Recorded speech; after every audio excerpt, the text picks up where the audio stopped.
First of all, good morning to all of you. In the last video, we discussed the concept of organizing as well as the definition of organizing.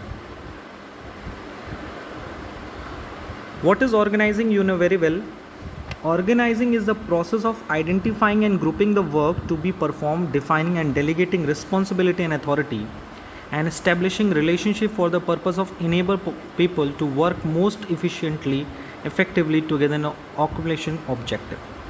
किसी भी objective को achieve करने के लिए जो भी हमें काम करना है, जो भी वर्क करना है, उसको आइडेंटिफाई करना, उसको ग्रुप करना, उस काम को परफॉर्म करने के लिए अथॉरिटी एंड रिस्पॉन्सिबिलिटी को भी डिफाइन करना, अथॉरिटी एंड रिस्पॉन्सिबिलिटी को भी डेलीगेट करना, और different people of the work जो बिजनेस में काम कर रहे हैं उनके बीच रिलेशनशिप इस्टेब्लिश करना, it is the main aim of the organizing. यानी ऑर्गेनाइजिंग में हम लोग क्या करते हैं, ऑब्जेक्टिव को अचीव करने के लिए जो भी वर्क करना है, all those work which helps to achieving a goal, objective achieve करने के लिए जो भी वर्क है उनको आइडेंटिफाई करना, ग्रुप करना, okay, and authority and responsibility को भी डिफाइन करना एंड उसको डेलीगेट करना. Delegate means distribution of the responsibility and authority, as well as जो पीपल वर्क कर रहे हैं बिजनेस में उनके बीच में रिलेशनशिप इस्टेब्लिश करना. It is a main objective of the organizing. Okay, I hope organizing clear होगा. Organizing is a process in which we firstly identifying and grouping the work to be performed, number 2 defining and delegating responsibility and authority, and number 3 establishing relationship of enabling people to work. With the help of these things they effectively achieve their predetermined goal. The second definition, organizing is the process of defining and grouping of the activities of the enterprise, the establishing authority relationship among them. यानी कि दूसरी definition के according कह रहा है कि organising एक ऐसा प्रोसेस है जिसमें हम एक्टिविटीज़ को डिफाइन करते हैं, उनको ग्रुप करते हैं एंड लोगों के बीच में अथॉरिटी रिलेशनशिप इस्टेब्लिश करते हैं. एक एग्ज़ाम्पल हम आपको बताते हैं कि अगर आपने एक छोटा सा स्कूल खोला तो आपका ऑब्जेक्टिव क्या है, बच्चों को पढ़ाना, दूसरा टाइमली बच्चों से फ़ीस लेना. अब बच्चों को पढ़ाने के लिए मान लीजिए आप 5 मेन सब्जेक्ट पढ़ाते हैं, science, maths, accounts, BST and physical education. तो आपके सामने पढ़ाना एक टास्क है, दूसरा बच्चों से फ़ीस लेना और उनको इन्वायरमेंट प्रोवाइड करना. तो मैंने एक्टिविटी डिसाइड कर ली कि मेरे ऑब्जेक्टिव को अचीव करने के लिए, ताकि मेरा स्कूल अच्छे से चलता रहे, उसके लिए मैंने एक्टिविटी डिसाइड की.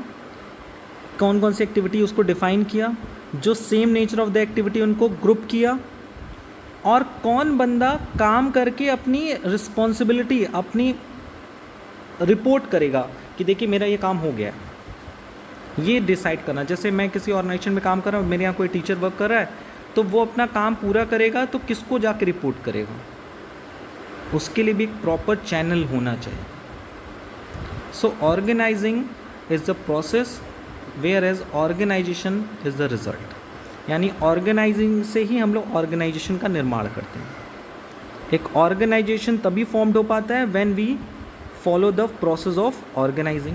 So the next step of today's video is process of organizing. The following steps are to be undertaken in the organizing process. The first step is identification and division of work. The first step in the process of organizing involves identifying and dividing the work that has to be done in accordance with the previously determined plans. Work is divided into manageable tasks so that the duplication can be avoided. With the help of first step, हम अपने objective को achieve करने के लिए okay जो भी work करना है उनको आइडेंटिफाई करना, उनको बांटना, ये करते हैं। Work is divided into manageable task, जिससे डुप्लीकेशन नहीं होगा कि एक काम दो लोग नहीं करेंगे। जैसे साइंस पढ़ाना है स्कूल में तो साइंस के लिए एक बंदा रखेंगे और वो बंदा एक बार जाके एक किसी क्लास में पढ़ाएगा, फिर दूसरी क्लास में जाके पढ़ाएगा, ताकि एक ही सब्जेक्ट बच्चों को बार बार ना पढ़ाना पड़े और उसे भी एक क्लास में बार बार ना पढ़ाना पड़े। सो डुप्लीकेशन नहीं होगा एंड वर्कलोड भी नहीं होगा। क्यों? क्योंकि हम लोग क्या कर रहे हैं, काम को बांट दे रहे हैं।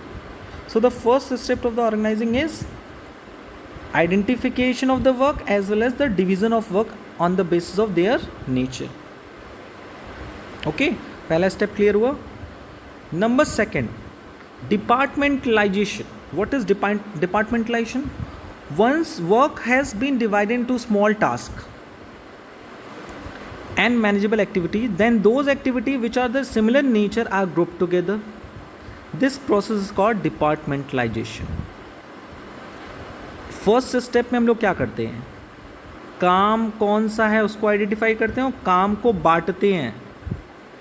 फिर जो same nature of the work होते हैं उनको आपस में ग्रुप कर देते हैं और इसी को ग्रुप कहना क्या कहलाता है, डिपार्टमेंटलाइजेशन कहलाता है। ठीक है, स्कूल मैं शुरू से एक ऑब्जेक्टिव लेके चल रहा हूँ कि मुझे स्कूल चलाना है, उसमें टीचर्स होंगे, मैनेजमेंट होगा, स्टूडेंट्स होंगे। सो स्कूल को चलाने के लिए पहले मुझे क्या डिसाइड करना पड़ेगा, सबसे पहले जो वर्क है उसको आइडेंटिफाई करना पड़ेगा, क्या क्या काम है। टीचिंग का काम है, मैनेजमेंट का काम है और स्टूडेंट की फैसिलिटी का काम है। 3 वर्क है। इन वर्क को मैंने क्या किया, आइडेंटिफाई किया, फिर उन सब में काम को बांट दिया। मैनेजमेंट का, जैसे एक एग्जांपल लेते हैं, टीचर्स में कौन साइंस पढ़ाएगा, कौन मैथ्स पढ़ाएगा, कौन सोशल साइंस पढ़ाएगा, कौन हिस्ट्री पढ़ाएगा, कौन इंग्लिश पढ़ाएगा, ये सब बांट दिया। कौन फिज़िकल एजुकेशन पढ़ाएगा, कौन लाइब्रेरी की फैसिलिटी प्रोवाइड करेगा। This kind of the identification of the work. Management का काम क्या होगा, जो ये देखेगा कि किसी स्टूडेंट को कोई प्रॉब्लम तो नहीं हो रही है, डिसिप्लिन मेंटेन रहे, अकाउंटिंग रिकॉर्ड्स प्रिपेयर करेगा, फीस कलेक्ट करेगा, उनके टीचर्स को प्रॉपरली क्या देगा, टाइमली सैलरी एंड वेजेस देगा, स्टूडेंट से भी टाइमली सैलरी रिसीव करना है, मैनेजमेंट का काम है। देखिए इतने सारे वर्क आइडेंटिफाई हुआ है और उन काम को मैंने आइडेंटिफाई करके फिर बांटा। और फैसिलिटी जो प्रोवाइड करना है स्टूडेंट को कि उनके क्लासरूम में फ़ैन हो, लाइट की फैसिलिटी हो, रूम प्रॉपर वर्किंग नेचर में हो, ये सब चीज़ें मैंने आइडेंटिफाई की। देयर आफ्टर उस काम को डिवाइड किया और जो similar nature of the work है उसको मैंने ग्रुप कर दिया। जैसे क्लास 11th में साइंस पढ़ाना है, क्लास 12 में साइंस पढ़ाना है, 9th में साइंस पढ़ाना है, 10th में साइंस पढ़ाना है, इतनी जगह साइंस पढ़ाना है, तो ये same nature of the work है ना, साइंस पढ़ाना है, तो उसको मैंने ग्रुप कर दिया। उसके लिए एक साइंस डिपार्टमेंट बना दिया कि वो साइंस बंदा पढ़ाए, क्योंकि साइंस में कई सब्जेक्ट आते हैं, फिजिक्स आता है, केमिस्ट्री आता है, बायोलॉजी आता है।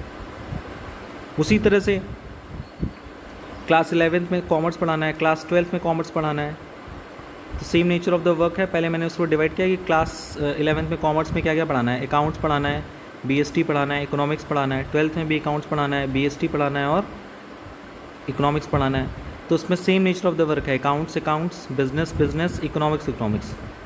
तो इन सब को मैंने क्या किया, पहले आइडेंटिफाई किया, फिर उनका डिवाइडेशन किया। ये क्या है, आइडेंटिफिकेशन ऑफ द वर्क। फिर उस काम को बांट दिया स्मॉलर लेवल में।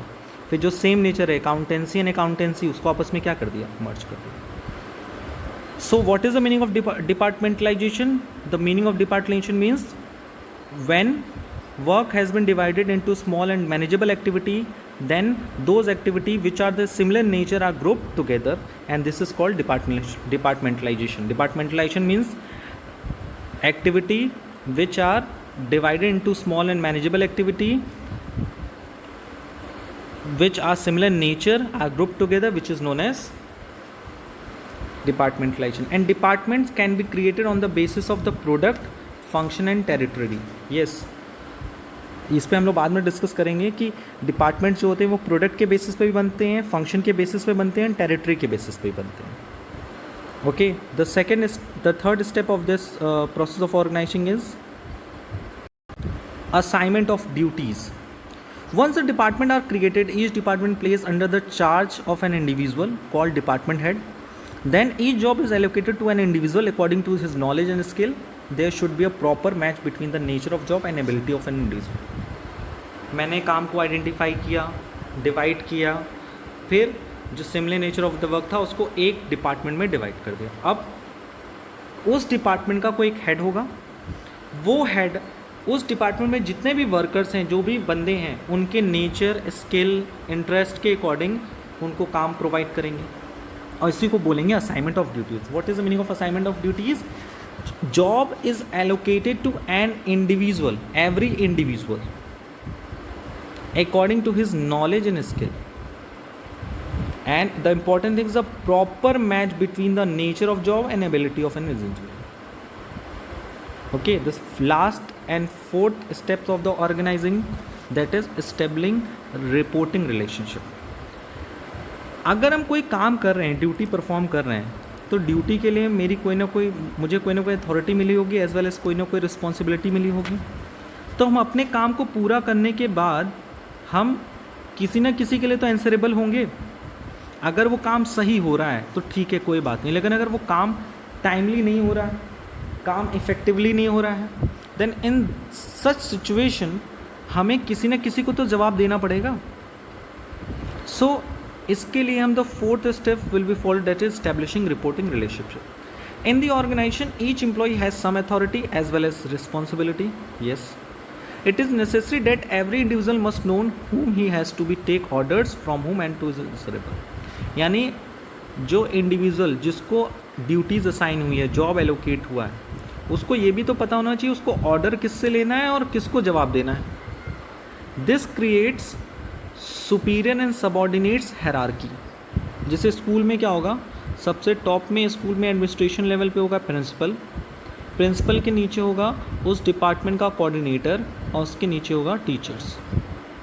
तो प्रिंसिपल ऑर्डर देंगे किसको? कोऑर्डिनेटर्स को, एंड कोऑर्डिनेटर्स किसको इंस्ट्रक्ट करेंगे? To the teachers. तो और कोऑर्डिनेटर्स क्या होते हैं? उस डिपार्टमेंट के हेड होते हैं। तो प्रिंसिपल ने क्या किया? ऑर्डर दिया to the coordinator, and coordinator ने किसको ऑर्डर दिया? To the teachers. So teachers किसको रिपोर्ट करेगा? टू द कोऑर्डिनेटर, और उन्हीं से ऑर्डर लेगा, और ये किसको देगा? प्रिंसिपल को।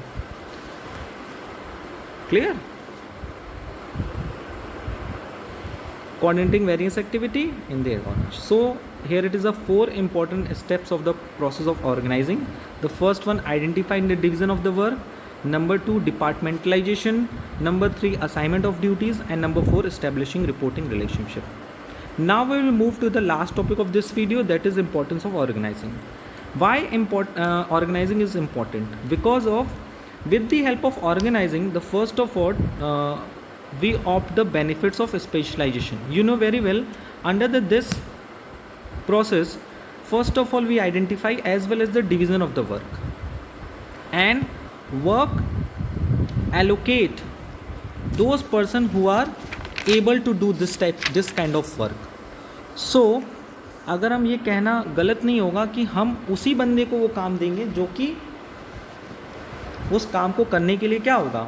एबल होगा, जिसके पास उस काम को करने के लिए नॉलेज होगा, उस काम को करने के लिए स्किल होगा। तो स्पेशलाइजेशन की बेनिफिट्स तो हमको मिलेंगे। Systematic allocation of work reduce the workload as well as enhance productivity as each task is repetitively perform by the worker. It helps to gain experience and specialization. अगर आप किसी काम को, किसी बंदे को उसके नॉलेज, एक्सपीरियंस एंड स्किल के अकॉर्डिंग दे रहे हैं, जो कि हम थर्ड स्टेप में देते हैं ना, असाइनमेंट ऑफ ड्यूटीज़ में, तो जाहिर सी बात है वो उस काम को करेगा तो उसका एक्सपीरियंस उसमें यूज़ होगा, और जाहिर सी बात उस काम में हमें किसका बेनिफिट मिलेगा? स्पेशलाइजेशन का। Number second, clarity in working relationship. You know the fourth step of the organizing process, that is establishing reporting relationship.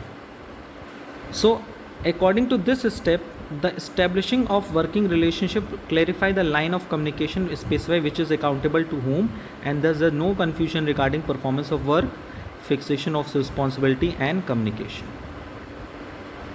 यानी ऑर्गेनाइजिंग प्रोसेस के थ्रू हमें क्या होता है, हमें ये चीज़ क्लियर होती है हमें ऑर्डर किससे लेना है और किसको अपना आंसर देना है, किसको अपने क्लैरिफिकेशन देना है, किसको अपनी प्रॉब्लम्स के बारे में बताना है. सो ऑर्गेनाइजिंग की हेल्प से एक अच्छा वर्किंग कंडीशन क्रिएट होता है. अगर किसी ऑर्गेनाइजेशन में ऑर्गेनाइजेशन स्ट्रक्चर क्लियर नहीं होता है तो वहाँ काम करना ईजी नहीं हो पाता.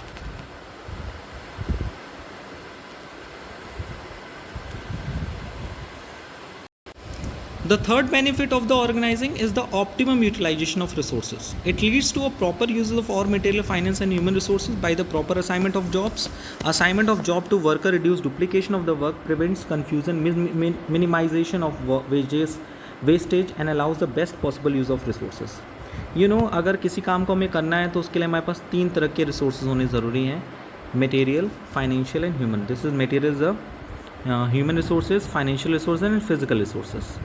सो उनका प्रॉपर यूज़ होना बहुत ज़रूरी है. वो प्रॉपर यूज़ तभी होगा जब हम उस काम को इंडिविजुअल को डिस्ट्रीब्यूट करेंगे according to his knowledge and skill, as well as there should be a proper match between the nature of job and ability of an individual. अगर इंडिविजुअल के पास उस काम को करने के लिए एबिलिटी ही नहीं है तो क्या उस काम को कर पाएगा? नहीं करेगा. और अगर हम काम को प्रॉपरली डिवाइड नहीं करेंगे तो एक काम जो है एक बंदा एक काम को कई बार करेगा, ठीक है, लेकिन एक काम को 10 लोग करेंगे. एक क्लास में कोई बंदा जाके साइंस पढ़ा रहा है, फिर दूसरा बंदा भी जाके टीचर साइंस पढ़ा रहा है, क्योंकि उनके बीच में प्रॉपर क्या है, डिस्ट्रीब्यूशन ऑफ द वर्क नहीं है, डिवीज़न ऑफ वर्क नहीं है. तो क्या वो रिसोर्सेज का आप ऑप्टिमम यूटिलाइजेशन कर पा रहे हो? नहीं. आपके स्कूल में टीचर तो हैं बट आप उस टीचर का इफेक्टिव यूज़ नहीं कर पा रहे हो. Teacher is also resources. अगर आप किसी ऑर्गेनाइजेशन में बात करो, प्रोडक्शन डिपार्टमेंट की, एक डिपार्टमेंट का काम है प्रोड्यूस करना, रॉ मटेरियल लेना, फिर दूसरे बंदे का उसको प्रोड्यूस उससे फिनिश गुड बनाना, और तीसरे काम उसको पैकिंग करना. अब हमने ये डिवाइड ही नहीं किया है. तो ऐसा भी होगा ना कि प्रोडक्ट की 2-2 बार 3-3 बार पैकिंग हो जाएगी, क्योंकि मैंने काम बांटा ही नहीं है. एक ही बंदा पैकिंग भी करेगा, फिर वही बंदा पैकिंग भी कर रहा है, फिर दूसरा बंदा भी आके पैकिंग करने लगेगा, क्योंकि दूसरे बंदे को काम ही नहीं अलॉट है कि उसे प्रोडक्शन करना है. अगर हम उसको क्लियरली उसको जॉब एलोकेट कर देंगे तो वो उस काम को करेगा, ना कि दूसरे काम, क्योंकि कन्फ्यूज़न में रहेगा. So it is very important to optimum utilization of resources is very important, because it is very important for the organization, because there is no duplication of the work.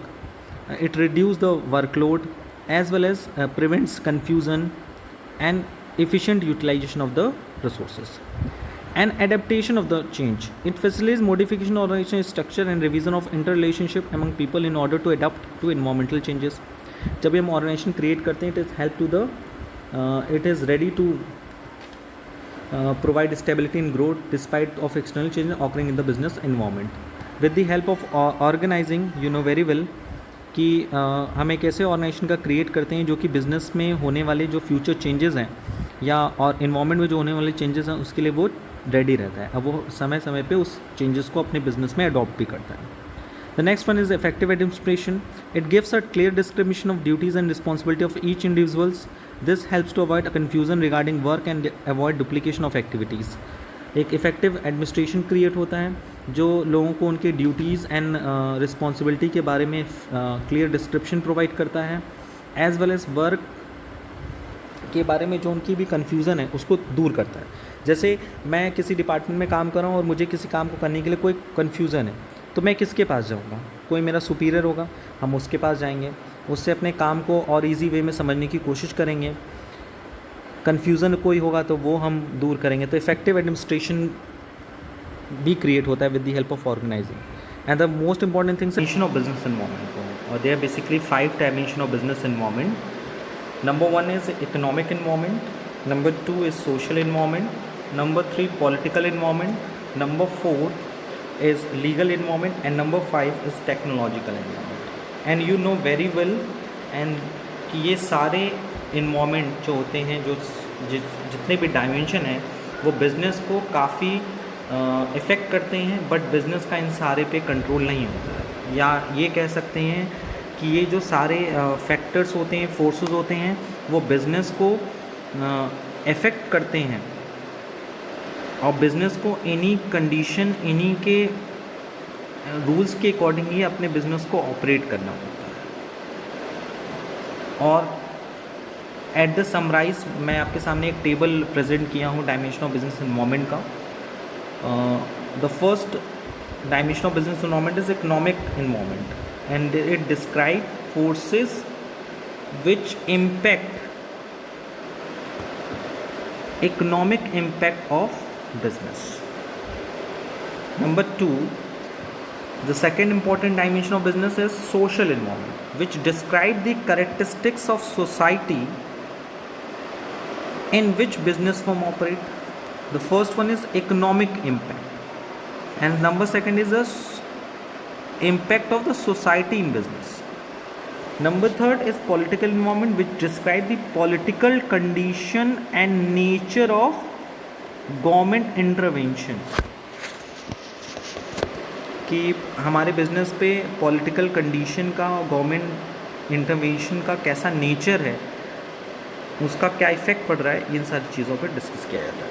Where as number 4 is legal environment, describe framework of laws and legislation which within which business form operate. यानी कुछ legal condition होती हैं, legal rules होते हैं, laws होते हैं जिनके अंदर ही रह के बिज़नेस को अपना काम करना होता है, बिजनेसमैन को अपना बिजनेस चलाना होता है. And number 5 and important, describe broad characteristics of technology in which business form operate. यानी टेक्नोलॉजी का यूज़ करके हम बिज़नेस को कैसे यूज़ कर सकते हैं. They are basically 5 dimension of business environment और सबका अपना अपना एक महत्व है और सारे के सारे फैक्टर जो होते हैं वो बिजनेस में एक्सटर्नली इफेक्ट करते हैं. Now we conclude this topic dimension of business environment in 5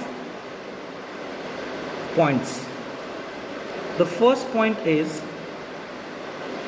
what is business environment? So business environment is the total of all things external to a firm that affect it. What is the meaning of things? Forces, factors and institution which are external to a firm but it affect the business.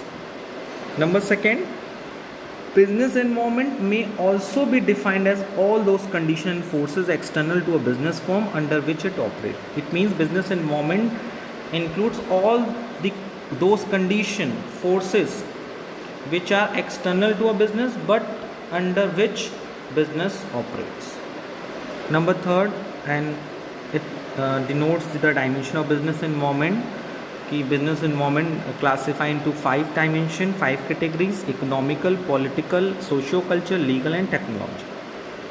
Number 4 is every business is considered to be product of its environment since it is the environment that creates and maintains.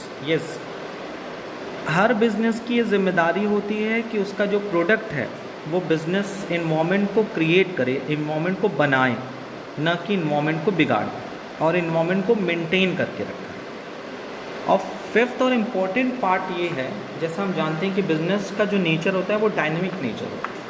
तो उसका reason क्या है, क्यों हम कहते हैं कि business जो है वो डायनेमिक नेचर का है. तो उसके रीज़न होते हैं. The first one is technological changes, हमेशा टेक्नोलॉजी बदल रही है. Number second is change in government policy, government policy में लगातार परिवर्तन आ रहा है. चेंजेस इन सोशल वैल्यू, जो हमारी सामाजिक वैल्यूज़ हैं, मूल्य हैं, वो बदलते जा रहे हैं. पहले हम लोग इंडियन कल्चर को काफ़ी तवज्जो देते थे, बट अभी देखा जाए तो वेस्टर्न कल्चर को ज़्यादा इफेक्ट. तो ये सारे फैक्टर हमारे बिजनेस को भी काफ़ी हद तक इफेक्ट करते हैं. An impact of internal trade, international trade, अंतर्राष्ट्रीय व्यापार में, अंतर्राष्ट्रीय व्यापार में किस प्रकार का लेन देन हो रहा है, उसका क्या इफेक्ट पड़ रहा है. ये सारी चीज़ें हमारे बिज़नेस को इफेक्ट करती हैं. तो अगर हम ये दोनों इमेजेस को देखें तो हमें काफ़ी हद तक क्लियर हो जाएगा कि what is the summary of dimension of business environment. Economic impact, society impact, political condition, nature of government intervention, framework of laws and regulation, and use of technology. ये पांचों की पांचों चीज़ें जो हैं हमारे बिजनेस को एक्सटर्नली इफ़ेक्ट करती हैं।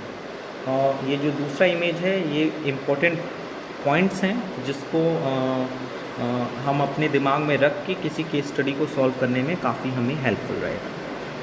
सो रिवीजन के बाद हम लोग मूव करते हैं आज के इस टॉपिक में।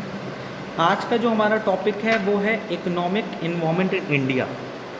इट मीन्स भारत में इकोनॉमिक इन्वायरमेंट कैसा है, यानी आर्थिक पर्यावरण क्या है, वातावरण कैसा है, पहले कैसा था अब कैसा है। तो यू नो वेरी वेल कि India is a developing country और हम ये देख रहे हैं कि लगातार इंडिया जो है इकोनॉमिक के फील्ड में अर्थव्यवस्था जो है उसकी सुधरती जा रही है, बढ़ती जा रही है। तो उसी को हम आज स्टडी करेंगे कि what is the role of economic environment in India, what is the feature of Indian economy, और दोनों का स्टडी करेंगे कि at the time of independence Bharat की इकोनॉमी कैसी थी और गवर्नमेंट ने स्टेप्स क्या क्या लिए जिससे इकोनॉमी का डेवलपमेंट हो। और उसके बाद आपको याद होगा 1991 में न्यू इकोनॉमिक पॉलिसी आई थी, उसको भी हम लोग शॉर्ट में आज डिस्कस करेंगे। तो आज स्टार्ट करते हैं अपना नया topic which is the economic environment in India. Economic environment in India consists of a number of macro level factors which have impact on business and industries. Number 1, stage of economic development of the country. Number 2, economic structure, mixed economy form which allows both public and private participation in production process. Number 3, economic policy of the government such as monetary and fiscal policies. Economic planning and 5-year plan. Economic aggregates like GNP, gross national product, GDP, gross domestic product, per capita income, saving, investment, etc. Infrastructural factors like banking, supports, transport, fuels, communication, energy sources, and these are included in the economic environment. अगर हम भारत के economic environment की बात करें तो ये सारे के सारे जितने फैक्टर्स हैं वो हमारे देश में मैक्रो लेवल पे हमारे देश की इकनॉमी को, हमारे बिजनेस और इंडस्ट्री को इफेक्ट करते हैं। जिसमें पहला है कि economic development of the country. हमारा देश का जो स्टेज है वो इस समय डेवलपिंग कंट्री की तरह चल रहा है। इकोनॉमिक स्ट्रक्चर कैसा है, मिक्स्ड इकोनॉमी फॉर्म है। हमारे देश में जो मॉनेटरी एंड फिजिकल पॉलिसी चल रही है वो हमें हमारे बिजनेस एंड इंडस्ट्री को इफेक्ट करता है।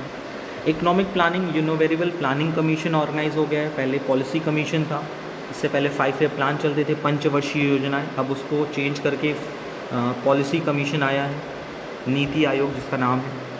और हमारे देश में प्रति व्यक्ति आय क्या है, सेविंग क्या है, इन्वेस्टमेंट क्या है, जीडीपी, जीएनपी, ये सब भी हमारे देश में बिजनेस और इंडस्ट्री को काफ़ी हद तक इफेक्ट करते हैं। और उसके साथ साथ सबसे इम्पॉर्टेंट है वो है इंफ्रास्ट्रक्चरल फैक्टर्स, जिनके बिना हम इंडस्ट्री या बिज़नेस करना पॉसिबल नहीं, जिसे हम लोग कॉमर्स भी कहते हैं, auxiliaries to trade like banking, transport, fuel, communication, energy sources. So these 6 factors influence the business and industry at macro level. Okay, it is a economic environment in India. Now we will discuss the feature of Indian economy at the time of independence. यानी स्वतंत्रता के समय जब भारत देश आज़ाद हुआ 1947 में, तो उस समय हमारे इंडियन इकोनॉमी कैसी थी, और it is a very important part of this chapter. Indian economy was agriculture and rural in nature. Okay, about 70% of working population was employed in agriculture. 70% जो देश की जनसंख्या थी जो काम करती थी वो एग्रीकल्चर में काम करती थी। About 85% of population lived in village. 85% जो पॉपुलेशन है वो गाँव में रहती थी। यानी हम कह सकते हैं कि पूरा जो हमारा इंडियन इकोनॉमी का जो स्ट्रक्चर था वो पूरी तरह से ग्रामीण इलाकों में ज़्यादा था और एग्रीकल्चर पे ज़्यादा बेस था।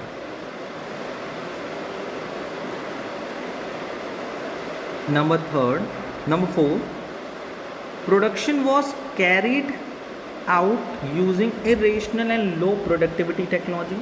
जो भी हम प्रोडक्शन टेक्निक यूज़ करते थे वो ज़्यादा रैशनल नहीं थी, यानी ज़्यादा डेवलप नहीं थी, एंड लो प्रोडक्टिविटी टेक्नोलॉजी, और जो टेक्नोलॉजी हमें हम बहुत पिछड़े हुए थे। Communicable diseases were widespread and morality mortality rates were high due to the poor public health system. पहले लोग अपने सेहत पे भी ज़्यादा ध्यान नहीं देते थे। अगर महामारी आती थी तो वो बहुत तेज़ी से फैलती थी क्योंकि कम्युनिकेशन नहीं था और साथ ही साथ उसको रोकने के लिए प्रॉपर इंतज़ाम नहीं थे हेल्थ सिस्टम को लेकर। तो अगर भारत की स्वतंत्रता के समय देखें तो भारत जो है एक ज़्यादा से ज़्यादा जो है वो गाँव पे रहता था और एग्रीकल्चर पे ज़्यादा डिपेंड था, और उसकी जो टेक्नोलॉजी थी वो भी काफ़ी अच्छी इम्प्रूव नहीं थी। लोग इरेशनल वे से प्रोडक्शन करते थे। और अगर हेल्थ सिस्टम को देखा जाए तो वो हमारे देश की जो हेल्थ सिस्टम थी वो बहुत ही पुअर थी, बहुत ही गरीब थी।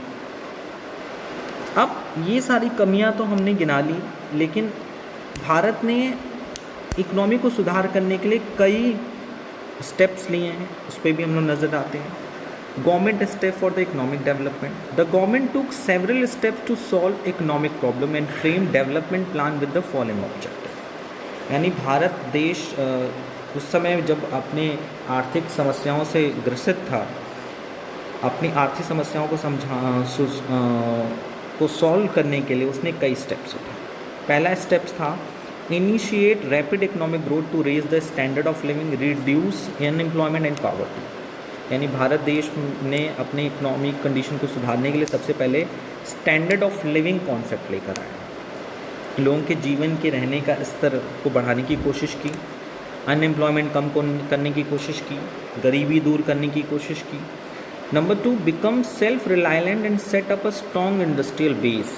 जो भी इंडस्ट्री वर्क कर रही थी उसको एक प्रॉपर बेस की ज़रूरत थी, उसको काफ़ी सिक्योरिटी की ज़रूरत थी, क्योंकि कुछ इंडस्ट्रीज़ ऐसी होती थी जो एक बार अगर क्राइसिस आता था मार्केट में तो वो डूब जाती थी, तो उसको एक स्ट्रॉन्ग बेस की ज़रूरत है।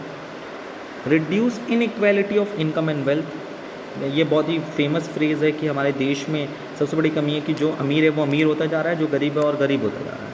इसका मेन रीज़न है inequality of income and wealth. आय का समान वितरण नहीं है हमारे देश में, तो आय का समान वितरण पे जोर दिया गया। जो ज़्यादा अमीर है वो उनसे इनकम टैक्स ज़्यादा लिया गया, वेल्थ टैक्स लिया गया, जिससे वो टैक्स जो आते हैं उस टैक्स का यूज़ जो है वो हम लोग पुअर पब्लिक में लगाते हैं, पॉपुलेशन में लगाते हैं। Adopt a socialist pattern of development based on equality. और समाज में समानता का भाव लाने के लिए एक सोशलिस्ट पैटर्न का डेवलपमेंट किया गया। तो जैसा आपने देखा कि हमारे देश में इकोनॉमिक इन्वायरमेंट के कई ऐसे फैक्टर हैं जो हमारे बिजनेस इंडस्ट्री को अफेक्ट करते हैं, कि अगर हमारा इकोनॉमिक इन्वायरमेंट पे अगर हमें कंट्रोल करना है, चूँकि हम कर तो नहीं सकते, लेकिन अगर कंट्रोल करना है तो उसके लिए हमारे अपनी जो भी कमियां हैं इकोनॉमिक इन्वायरमेंट में, economic conditions, rules and policies में जो भी कमियां हैं, उन कमियों को दूर करने के लिए गवर्नमेंट ने उस समय ये सारे स्टेप्स उठाए थे।